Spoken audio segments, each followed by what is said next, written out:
welcome to the first episode of the World Time Attack Challenge podcast.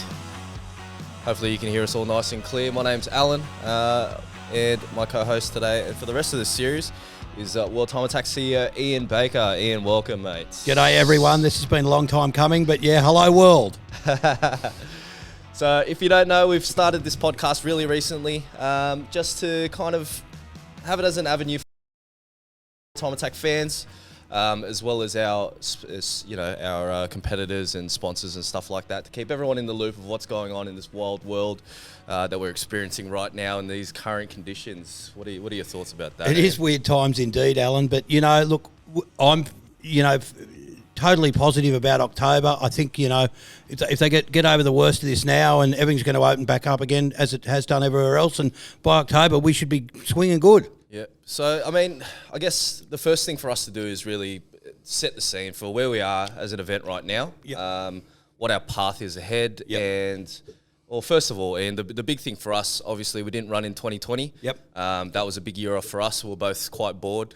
Yeah, we were very bored, actually. We were very bored. Yeah. So, as soon as we got the go-ahead from Destination New South Wales this year and we decided to get the show back on the road, I think it was all full steam ahead. So we're very excited to get that all together. But obviously this COVID, this breakout in Sydney has kind of put a little hold in our tracks. And I don't think anyone's seen that coming. We've had unprecedented response, even though, from the outset it was unlikely we were going to get open borders to be able to bring international cars back over. But everything was on the up. Like, we'd almost sold out the trader area. All the competitor spots were sold out. Ticket sales were unprecedented. The interest is still there, and I think, once we get over this, you're going to see that in droves. Yeah, definitely. And, I mean, after a year off, everyone wants to get back to the track. Absolutely. Experience motorsport events again, live events in general, concerts and stuff like that have seen everything's kind of trending upwards as well. So as much as this is a little bit of a slow point in the year for us, considering the current conditions. Yeah, it's just a bump in the road, though, Al. That's right. Yeah. And I think we're going to have to put some serious COVID plans in place. But like they're saying now, outdoor, the chance of catching it outdoors is they haven't got any much evidence of that. So Sydney Motorsport Park's a big place, and I'm confident we're going to pull it off. So so we're charging ahead. We're still going full steam ahead with the organisation. So everyone out there who's bought a ticket really doesn't have much to worry about. I mean, we're in very small chance that this is going to continue until our actual event date, right? Exactly, and we're not the Fire Festival, so anyone that's bought a ticket that keeps messaging us, if we can't run, we're going to refund you. But if we can't run, we have a plan to postpone into early New Year. Obviously, you can't run in the summer. Time Attack relies on some temperatures, particularly with regard to safety of the cars and so on. But we'll postpone to early in the new year, probably in April. And obviously offer anyone a refund. So full steam ahead. That's it. I mean, we've always got a backup in case of any extenuating circumstances. So everyone out there should be quite confident. So anyway, on to the good news. That's it. We've addressed the elephant in the room. Yeah. All the negative Nancys out there that have kind of that's kind of filled our inboxes. It's not really the most upbeat way to start a podcast, but I guess we had no option but to. We've got to hit the nail. We've got to hit the nail on the head with that one. A lot of people have been asking, and that's kind of been the trending topics of the last few weeks, and it's hard to avoid, really, isn't it, Ian? Well, when they're having a press conference every morning at 11 o'clock, I guess it's on the thing. That's right. And I'm sure your inbox has been filled with a lot of concerns. Look, most people, I think some of the hospitality retailers have been quite unreasonable with refunding people. And so people are worried that, what happens if I can't come? And they've booked holidays somewhere and the hotel said, no, we're not giving you a refund and so on. So, just to be clear all that up, we know not those people, and we'll look after everyone here. That's it. And people have purchased VIP packages with accommodation attached to them. That's all getting refunded in the case of lockdowns for us or for people visiting as well. Absolutely. So, across the board, we're quite confident in moving ahead. But like you said, Ian, let's skip the bad news. Let's get onto something positive. So the good news is this is going to be a bit of fun for everyone, and we plan on having a lot of guests on here that have been involved with us over the years, and we've got 10 years of history of this. So we're going to stories. There's a lot of stories. And we're going to bring on pretty much everyone that I can think of, it's been a big hit, and even some of the grassroots guys, club sprint guys. I want to bring them, all over the next, We're here for a long time, so we want to give everyone a chance to have a chat. Absolutely. And I mean, from my experience as well, there's a lot of untold stories in the space of time attack that happens behind the scenes. 100%. Especially with a lot of these people who have become household names for a lot of time attack fans. That's right, exactly. So, and we're going to be travelling internationally. Well, we're going to be bringing people on internationally via Zoom calls and so on. And the beauty of the internet, it's on computers now. We're gonna get the nuts and bolts and behind the scenes things of everyone you want to hear from. And there's a lot of international interest in this event still, particularly from Scandinavia. We've had a huge amount of people that are building cars over there. Well, Gustav, of course, who's been here before, but there's two or three others that have contacted me as well, which are serious cars. Obviously, under Suzuki, he's well into the new build of the new car, which was unfortunately. Yeah, it's been delayed a bit. Like everyone, we've all suffered the COVID thing. That's it. And there's a whole heap of new stuff which we're going to go over, in the next few weeks. Yeah, definitely. Well, let's start from where we finished off in 2019. Yep. And let's speak about some of your highlights from our last event, and let's start from there and let's talk about the journey from that point. What was your highlight from our event in 2019? The highlight, well, I think the highlight was watching Matt Hall almost have a head-on with the end of the straight and just go straight up. That just took it. I mean, that guy's a pro. It looked like he was going to. That was no chance that was ever going to happen. Right at the end of the straight. And right at the end of the straight, he pulled up. So that was pretty cool. I mean, there was a lot of stuff in last year's event, or 2019 event, that was a highlight. Obviously, we had some issues we've had to deal with regarding the tyres, which we've all come to fruition now, which you can read on our regs, which are there for everyone to see. That's right. But safety's always been our priority, and we don't bow down to the Facebook tyre engineers. We actually do the proper research and get the experts involved so we can move on with this safely. That's right. Yeah, definitely. For me, the highlight of 2019 would have been obviously RP968 put in another incredible year. Yeah. Getting a stat much closer to the outright lap record. They did a 1:19.277. Yep. Which is incredible. So with the new format this year and running at night and all that kind of stuff. Yep.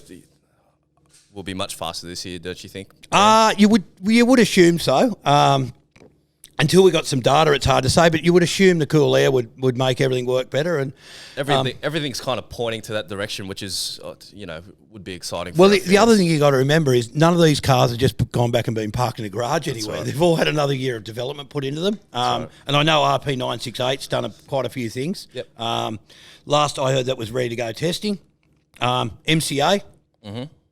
They've had a whole heap of upgrades to that car. Yep. And I don't really want to tell you who's driving it yet, but I think everyone will be pretty excited when they find out. Yeah. But it's certainly coming back. Tilton, I can tell you, has done, I think, I don't know the exact number, but he's done, and it was on moderate boost. He did like a 120 point something in testing on moderate, what you consider moderate boost these days. So I think this year, if all those three pro cars are running, it's probably the first time ever that the win could go to any of those three cars. It's always been a dominant favourite that we've sort of coming into the event. Everyone's gone, oh, no one's going to beat them. But this year, it's a three-way bet, really, and it pretty much is. That's going to be quite exciting for people coming to watch the event as well. And like you've said, in the last couple of years, kind of RP968's run off with the record, which is excellent for their team. Yep. But yeah, bringing that gap between the top contenders closer is going to make for much more interesting racing this year, don't you think? I think when you've got a multi-horse race, when there's a clear favourite, it sort of takes away a bit of the excitement. But having that this year with a three-way bet, which it really is, I think, for the first time ever, it's going to add another whole level of excitement, despite the fact we haven't got any internationals here, which is a shame. But, I will reiterate that no internationals team has won this event since Tarzan Yamada run in 2011. So, and that's a good point you make, Ian, because a lot of people were concerned that, today's news of supercars getting postponed and the F1 in Melbourne not returning to Australia in 2021. Yep. I know that there was a lot of concern from our fan base that not having internationals would impede on that, but you make a really good point that an international car hasn't won the event since 2011 effectively. And a lot of the fast cars are here in Australia, which is a very great thing to be proud of for not only the engineers and builders in our country. But Absolutely. it's such a great thing to And fly the flag. while you're on the topic of F1, I'll tell you, I've secured some really cool F1 cars, old F1 cars, to come to this event this year. Awesome. And one of them's a V10. The more you dig, there's some really cool cars hiding in garages in Australia. I'm not going to say too much yet, but I'm just going to tell you that it's going to be, at least one, possibly two genuine F1 cars run around at Time Attack this year. That's great news. I know a lot of people have been watching Drive to Survive on Netflix, Yep. and they've only really kind of known the hybrid era as their Yeah. F1 era. And Yeah. for anyone that's known F1 for anything longer than that, they know that the V10s were the best sounding. They put on much more of a show Yep. than the cars that are out there currently. All right, so There's no question about that. There's no question about that it. was a golden era, and hopefully we can recreate a little bit of that for our fans and put on a bit of a show. Obviously, they're not going to be racing, but they're going to. Yeah. The guys that own these ones will drive the wheels off them. So that's all that matters. So good to see. Yep. So if you're an F1 fan, definitely stay tuned for that news. Yeah. Especially if you're a historic F1 fan. So without internationals, the fast cars are here in Australia, and we've also uncovered a few things in the woodworks as well in terms of our what we call insane level content, right? Yeah. Yeah. So what have we been doing in that space, Ian? Well, I've got one hypercar committed to come, and when you see this, it's like Pagani level plus. Like I said, the more you dig around, there's a heap of really cool stuff hidden in garages in Australia. That's right. The reason we haven't announced any of this stuff is I haven't been able to travel in the state to do the proper contracts and everything and do face-to-face meetings. So it's sort of delayed everything. But look, we'll be able to make all this happen in time, no problem at all. And the other thing is some of the cool cars in the build, Oh, yeah, for sure. there's some stuff that, particularly open class, there's some stuff that's going to blow people's minds when they see it. One in particular that that I'm talking about. Yes. And there's I'm a very certain excited about very this one. high-profile driver going to drive that. Yep. That's right. But I don't want to spoil it all. I'd rather that's show right. everyone, I So, think we have put out a teaser on our Facebook, and it did gain a lot of curious eyeballs on it. When that does get announced, I'm sure it'll make a few waves on the internet. yes. So as well as that, we've got some really cool old sports cars coming. Now, the big thing with these is they have a lot of similarity with Time Attack cars. These cars are from the 70s and 80s and so on, but they were very fast and they were very aerodynamic cars, particularly for the time. So we've got a couple of them coming, and they're one of the guys said his big thing is, I just want to go flat out into turn one. So that's so cool. Yeah, well, we want you here then. Let's do that, Yeah. And those cars should be capable. Everyone's seen that TS01E01 video where the guy broke his ribs going into turn one, the Toyota.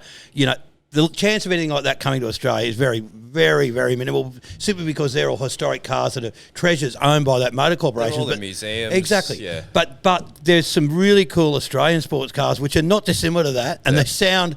Yeah, they're not a V10, they're a V8, but let me tell you, it's going to be cool. Yeah. I'm looking forward to it. For those who don't know, do a little bit of research into old sports cars. It's not the genre that automotive manufacturers will have you believe a sports car is. Exactly. It's a totally different thing. So your Mazda MX-5 isn't a sports car. It's you got to look these things up. They're just incredible machines. But the other thing as well, I can tell you right from the bottom up, the gloves are going to be off in every class this year. Everyone's missed a year, and right from all the top club sprint guys are there, and they're all like, we've done this and we've done that. They're sending me photos. Like I think you're going to see, and particularly with that new tyre in club sprint this year, you're going to see club sprint cars going at times you never thought was possible. Let's talk about those new tyres, because that's something that's going to be new in 2021 is the addition of the Yokohama Advent AO52 in club sprint. Alongside, not replacing, but alongside the 8008R, which is the outgoing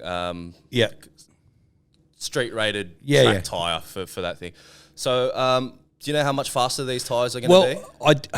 I'd hazard a guess. I was at when they were doing the summer testing at Sydney Motorsport Park, and Max Arito was driving on them, and he said it's quite incredible for a road tyre.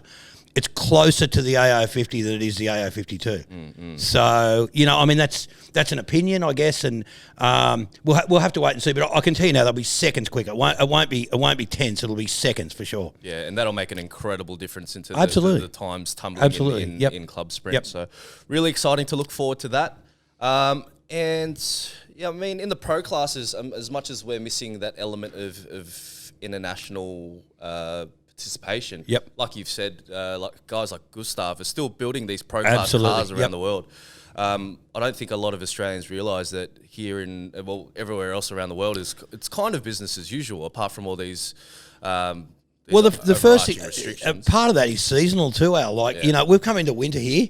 Any of these, like COVID is a flu bug. So, although I'm not saying it's just a flu, I'm saying it's a flu virus. And it's a winter-born thing, really. When you look at it, like they've come into summer now and everyone's out partying. Well, look at us 6 months ago. I was messaging people saying there's nothing here. Like we're almost back to normal, which we were. But which that brings me to coming into spring.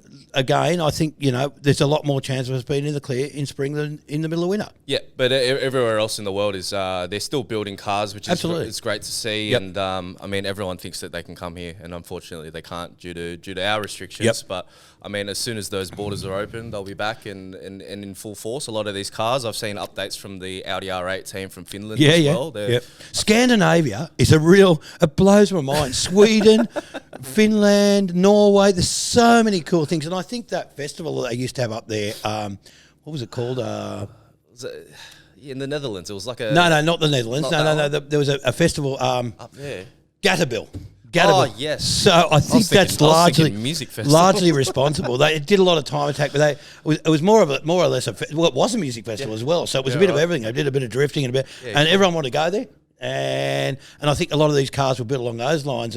But since then, guys like Sammy Sivanen and that have come out in that Audi, and he's become a bit of a devotee to us. In fact, the years that he didn't run, I remember we were having dinner at the pub one night, and him and his team just turned up like a week from the event. And I said, "Are you bringing the car?" No, we just come out.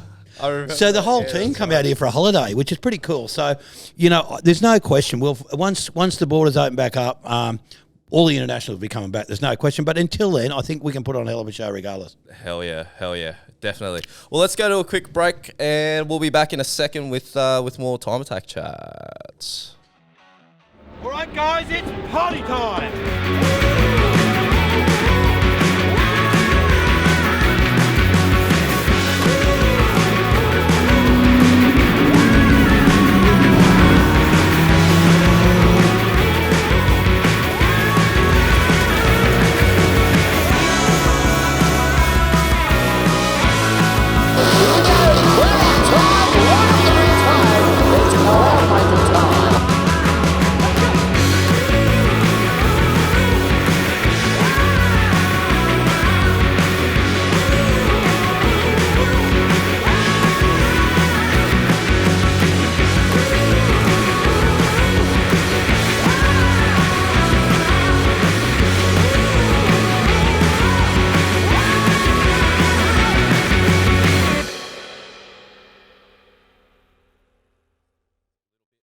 Back.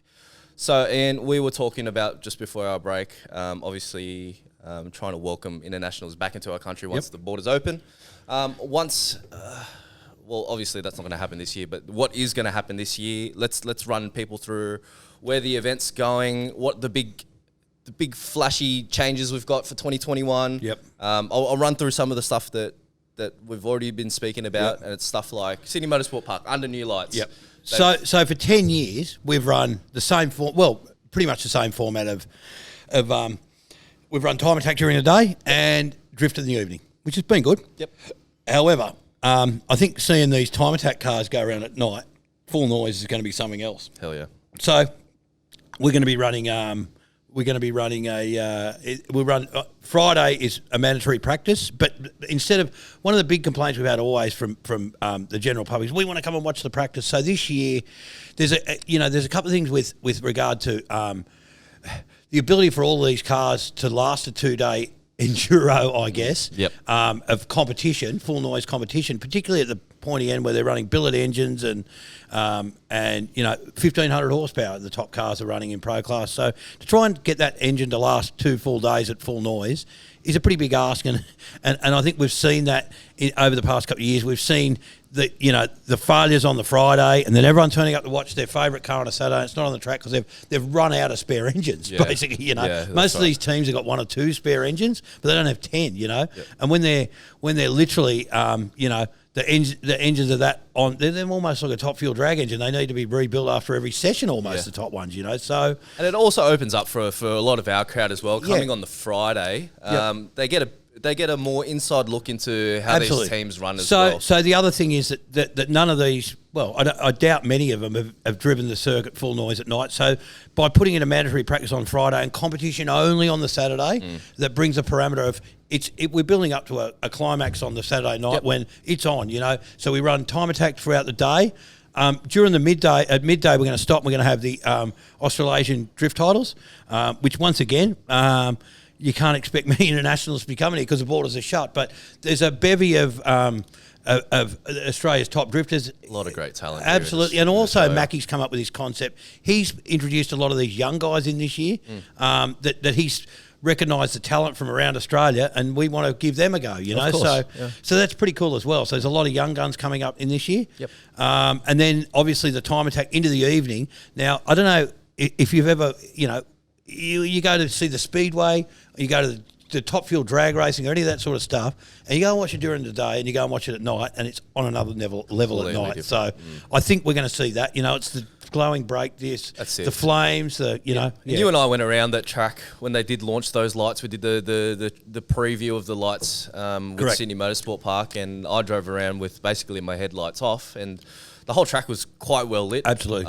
It really levels out the lighting for a driver as well, especially in the evenings, in the afternoons at shootouts. But also the place is a lot more pleasant at night, in as much as there's not a whole lot of shade there unless you're in the grandstand. So to actually, well, it's not. That's right. Yeah, it's a racetrack. Right. So so at night, haven't got the sun beaming down you and all that sort of stuff. So I think the whole experience is going to be good. And with the new lighting and they've got some, there's a whole different bunch of coloured lights which I believe are going to be running. So to be able to have it's going to be like a concert atmosphere, I reckon. Definitely. Well, it definitely changes everything. And my point with the driving around with no lights was with the equal lighting. I'm sure it's going to be better for drivers as well, getting around and not having any dead spots in vision as well. So I think that's going to really affect them in a positive way. Yeah, sure. And especially with these top teams, like you said, their cars are getting faster. So having well-lit tracks is going to be a safety thing. Absolutely. Faster. Yeah. It's positive on all aspects when you look at it from that perspective. So it's pretty exciting to look forward to that. The next steps here for our podcast, we're going to get more guests on board. We're going to have deeper conversations about not only the operational side of things, but also a lot of the personalities that come through the door here at Time Attack. The sky really is the limit. So whatever you guys want to see, who do you want us to talk to? Feel free to send an email in, marketing@worldtimeattack.com. That comes in to both of us here. So, the lines are open, guys. We'll be keen to come back with another episode in the next couple of weeks, permitting all these restrictions, and join you guys again for another chat about all things Time Attack. It's called Off the Record. We're on track setting records, so the only thing natural is for us to talk about everything else outside of that. So that's been episode 1. Bakes, your thoughts, mate? Thanks, mate. You've been working hard behind the scenes to put all this together. I just turn up and talk. So this is your baby, mate. But well done. All right, guys. We'll see you in the next episode. Thanks. See you guys.